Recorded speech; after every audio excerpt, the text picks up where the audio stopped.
पहुँचाए। इसके लिए हम इनके मशकूर हैं।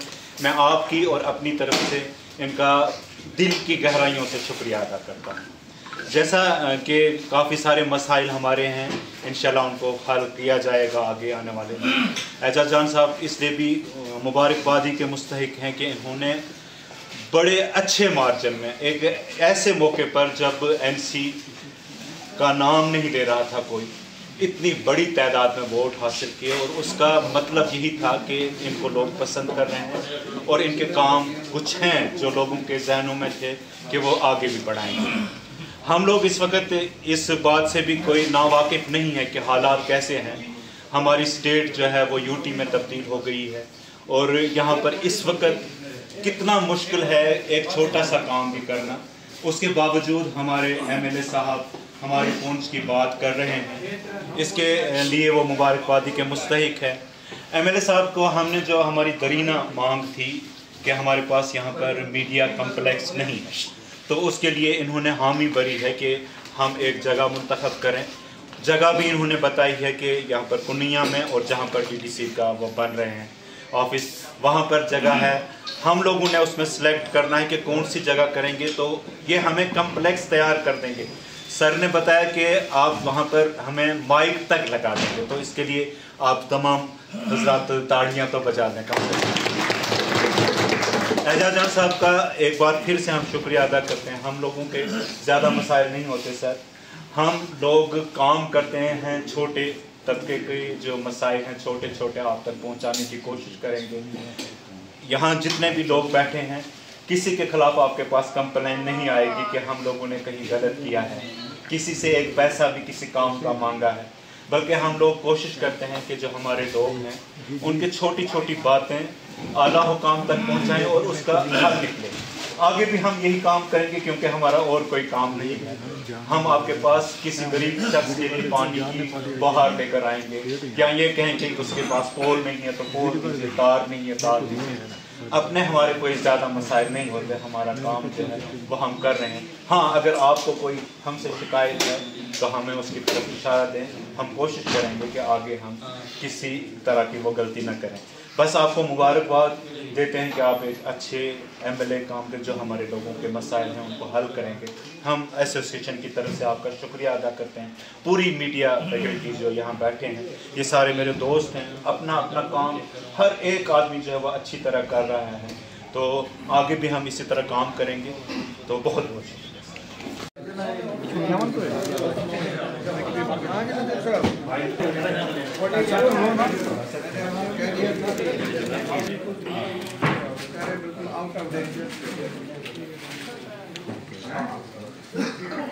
जी आए हैं वहाँ भी लोग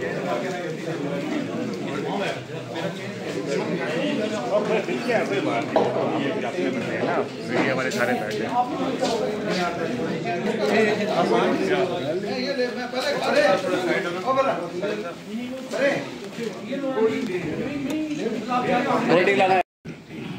मीडिया से आपसे जितने भी मेरे भाई हैं आपसे गुजारिश है, जहाँ कहीं आपको मेरे काम में भी गलती लगे उसको भी हाईलाइट करिए, क्योंकि आपके हाईलाइट करने से ही मुझे अपनी गलती का एहसास होता है कि किस जगह हम गलत कर रहे हैं। और साथ ही साथ जहाँ पे अच्छा काम हो, हमारे अच्छे ऑफिसर जो काम करें, हमारे जो लोग काम करें, उसको भी हाईलाइट करने की ज़रूरत है, ताकि जो बाकी ऑफिसर हैं उनके अंदर भी एक हिम्मत जोश आए और आपका यहाँ पे काम आगे बढ़े। मीडिया के आप जो हजरात हैं मैं सबको जानता हूँ, आप लोगों की भी घर की परेशानी है। बॉर्डर डिस्ट्रिक्ट जो चारों तरफ से पाकिस्तान से घिरा हुआ है, सिर्फ एक बीजी का रास्ता है हमें जम्मू जाने के लिए, और ना वसाइल हैं इतने कि आप लोग कोई बिज़नेस कर सको या काम कर सको। लेकिन इतनी मुश्किल के बावजूद भी आपने अपने आप को खड़ा रखा हुआ है, 24 घंटे आप तो उस पर रहते हो। मैंने इलेक्शन लड़ने से पहले एक फ़ैसला किया था, आज आपको कहना चाहूँगा कि जो मेरा अपना सीडी फंड आएगा उसमें जो आपकी एसोसिएशन है, जो आपके प्रेसिडेंट होंगे, जो ये इसका होगा, तो मैंने एक अपने से फ़ैसला किया था कि हर साल में जो मेरा फंड आएगा उसमें 10 लाख में मीडिया की फिटनेस के लिए 10 लाख जो इनकी एसोसिएशन हमें लिख के देगी, कहीं कोई काम है किसी चीज़ के लिए चाहिए, कहीं कोई नाश्ता बनाना है, कहीं कोई कुछ करना है, या किसी हमारे साथी के अपने किसी जगह कोई होता है, कई बार होता है बारिश आ जाती है, उसका स्लाइड आ जाती है, तो मीडिया के जो हमारे साथी हैं उनको सुनने वाला कोई नहीं। जरूरी है। सबको लगता है ये पावरफुल है, ये पावरफुल है, लेकिन अंदर से ये बेचारे जानते हैं कि इनके पास कुछ नहीं है। मैंने इसीलिए एहतराम साहब यहाँ बैठे हैं, इनको कहूँगा कि अभी हमें इस साल का इन्होंने बजट एलोकेट नहीं किया है, ये नेक्स्ट हमें इस अप्रैल से हमें शुरू होगा। तो जैसे ही अप्रैल हमें 3 क्वार्टर्स में हमें आता है, तो आप भी 3 क्वार्टर्स में अपनी रिकमेंडेशन अपने ऑफिस से स्टैंप लगा के भेज दीजिएगा। मेरा आपसे वादा है कि पूरे 5 साल का मैं आपको जो मुझे आएगा उसका 10 लाख रुपये साल का मैं आपके उस पर डिस्पोजल कर रखूँगा, इससे आपकी मुश्किलात हल हो सके। इसके साथ साथ दूसरी जो मैंने एक चीज़ देखी कि यहाँ पे हमारे पास प्रेस क्लब नहीं है। अमूमन मैंने देखा अगर हमें भी प्रेस कॉन्फ्रेंस करनी हो, कभी आप परेड ग्राउंड में करते हैं, कभी आप किसी ऑफिस में करते हैं या डाक बंगले में करते हैं। मैं चाहता हूँ यहाँ पे एक ठीक ठाक प्रेस क्लब, और उस प्रेस क्लब में मैं तो कहता हूँ 2 बेडरूम का सेट भी होना चाहिए, ताकि कोई बाहर से आपका साथी यहाँ से दिल्ली से कोई मीडिया का इंसान आए, उधर आए, वो मैं देखा हूँ अमूमन मुझे टेलीफोन करते हैं, जनाब डाक बंगले में कमरा चाहिए, जनाब वहाँ पे रूम के लिए। मैं कहता हूँ आपके पास अपना हो, ताकि आप खुद उनको चाबी दे दें वहाँ पे, भाई आप वहाँ पे रहे, नॉमिनल से रखिए। मैं आपसे गुजारिश करूँगा कि आप 2-3 जगह मैंने आपको दिखाई हैं जहाँ पे ज़मीन की अवेलेबिलिटी है, आप उन जगहों को आइडेंटिफाई करिए, क्योंकि प्रेस क्लब वहाँ बनना चाहिए जहाँ पे पार्किंग हो। बिना पार्किंग के प्रेस क्लब को क्या करोगे, कोई आएगा ही नहीं वहाँ पे। आप किसी को बुलाओ, आपके अपने को 100 तो मोटरसाइकिल आपके हैं, पहले तो वही, अगर मैं आपको बाज़ार के अंदर बनाऊँ, आपके अपने मोटरसाइकिल आप अंदर बैठे होंगे, बाहर ट्रैफिक वाले उठा ले जाएंगे। तो इसलिए ऐसी कोई जगह देखें जिसमें कोई 1 कनाल के करीब पार्किंग हो, अंदर आपका अच्छा प्रेस क्लब हो, आपके बैठने की जगह हो, वहाँ पे एक छोटा सा कैंटीन हो, जिसको कैंटीन हो, ताकि कोई भी आदमी वहाँ जाए वो वहाँ चाय पी सके, वहाँ पे कोल्ड ड्रिंक पी सके, जो उसको पेमेंट बेसिस पे होती है, जैसे जम्मू में है, जैसे रजौरी में है, मैं कहता हूँ हर डिस्ट्रिक्ट में है। सिर्फ हमारे डिस्ट्रिक्ट में जो है वो अभी तक नहीं हो पाया है। मेरी आपसे गुजारिश है कि आप ये 2 जगहें फाइनल करिए। और मेरा आपके साथ एक, मैंने आपको कहा पैसे की कोई कमी नहीं है, सरकार सिर्फ ये देखना है कि पैसा सही जगह पे लगना चाहिए, उसका इस्तेमाल जो है सही तरीके से होना चाहिए। जब आप उसका इस्तेमाल सही जगह में, अभी छोटी सी आपको मिसाल दूँ, मैं हॉस्पिटल में गया वहाँ देखने के लिए कि एक लैब के लिए पैसा आया और वो कॉन्ट्रैक्टर आया, वो खुद तोड़ गया सारी जगह। एक चीज़ जो हमारी बनी हुई थी, मैंने उनको बुलाया, मैंने CMO साहब से पूछा,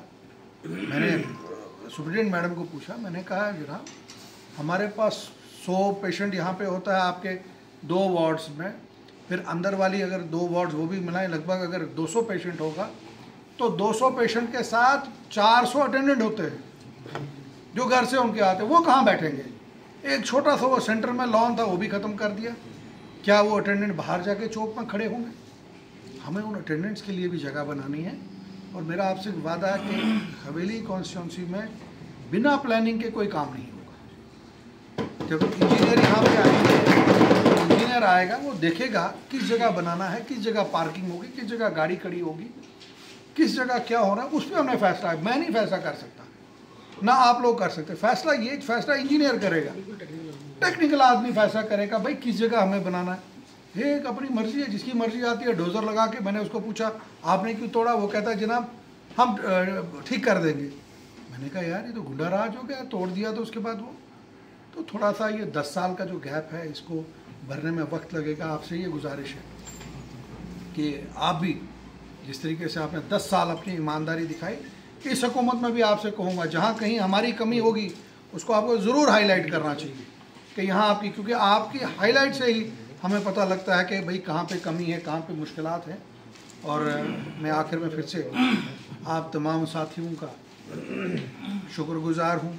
आधे से ज़्यादा मेरे दोस्त हैं, आधे से ज़्यादा हम इकट्ठे रहे हैं हमेशा ज़िंदगी भर, और कुछ छोटे हैं। तो आपसे मैं यही कहूँगा कि आपके इस डेवलपमेंट के इस प्रोसेस में मुझे आपकी ज़रूरत है, आपके साथ की ज़रूरत है। और जब मैं आवाज़ कहीं पे उठाऊं और उस आवाज़ के लिए आपकी ताकत की मुझे ज़रूरत है। जब आपकी ताकत और वो आवाज़ इकट्ठे होगी, बाकी जैसे मेरे भाई बुखारी साहब ने कहा, जब मैंने उम्रा किया पहला तो मैंने बड़े अच्छे से किया, दूसरा कि जब मैं तीसरा किया तो वहाँ मैंने किया फैसला कि डरता मैं किसी से नहीं हुआ, मुझे कोई जो मर्ज़ी कर ले। हमने 8 महीने 9 महीने हाउस अरेस्ट भी देख लिया, अब उससे ऊपर क्या हो सकता है। डरता मैं बिल्कुल नहीं, लोगों के काम करने हैं और लोगों के काम के और लोगों का जो पैसा है उसको हम नाजायज़ इस्तेमाल नहीं होने देंगे। जहाँ कहीं और एक चीज़ और तो सबसे बड़ी बात है, आम गरीब आदमी टेलीफोन करता है या आप किसी को टेलीफोन करते हैं, आपका टेलीफोन कोई नहीं उठाता। भाई अगर आपको टेलीफोन नहीं है तो फिर आप बैठे क्यों उस कुर्सी पे? टेलीफोन ही नहीं उठाते, लाइनमैन टेलीफोन नहीं उठाता। और मुसीबत ये है जब लाइनमैन टेलीफोन नहीं उठाता, गरीब आदमी करे किसको टेलीफोन, वो फिर मुझे टेलीफोन करता है, जनाब मुझे पानी नहीं, जबकि ये उस जेई का काम है, ये उस AEE का काम है, ये उस एक्सियन का काम है लोगों को पानी पहुंचाना, और इनकी हेल्पलाइन सर्विसेज है ही नहीं यहाँ पे। अभी उन हेल्पलाइन सर्विस को एक्टिवेट करना है कि वो हेल्पलाइन सर्विसेज भी एक्टिवेट हो जाएंगी। पूरी आप देखेंगे बड़ा एक तब्दीली इस शहर में आएगी, और इस तब्दीली में सबसे बड़ा जो साथ है वो मुझे आपका चाहिए। आप तमाम का बहुत बहुत शुक्रिया। छोटी सी कॉल पे यहाँ पे आए, मैंने सबको कहा कि आएँ, इंशाल्लाह अब ये सिलसिला जो है ये कंटिन्यू रहेगा। 2-4 महीने के बाद हम बैठेंगे, एक इंटरेक्शन, ये तो पहली दावत थी, मैं अब अगले 100 दिन के बाद ज़रूर, आप ये पहले 100 दिन के बाद सिर्फ एक हमने इंटरेक्शन किया, अगले 100 दिन में मैं आपसे पूछूंगा कि कहाँ हमारी कमी है जिसको हम ठीक कर सकते हैं, क्योंकि आप बेटर चेक करते हो हर गाँव कोने में। आप सबका बहुत बहुत शुक्रिया, थैंक यू।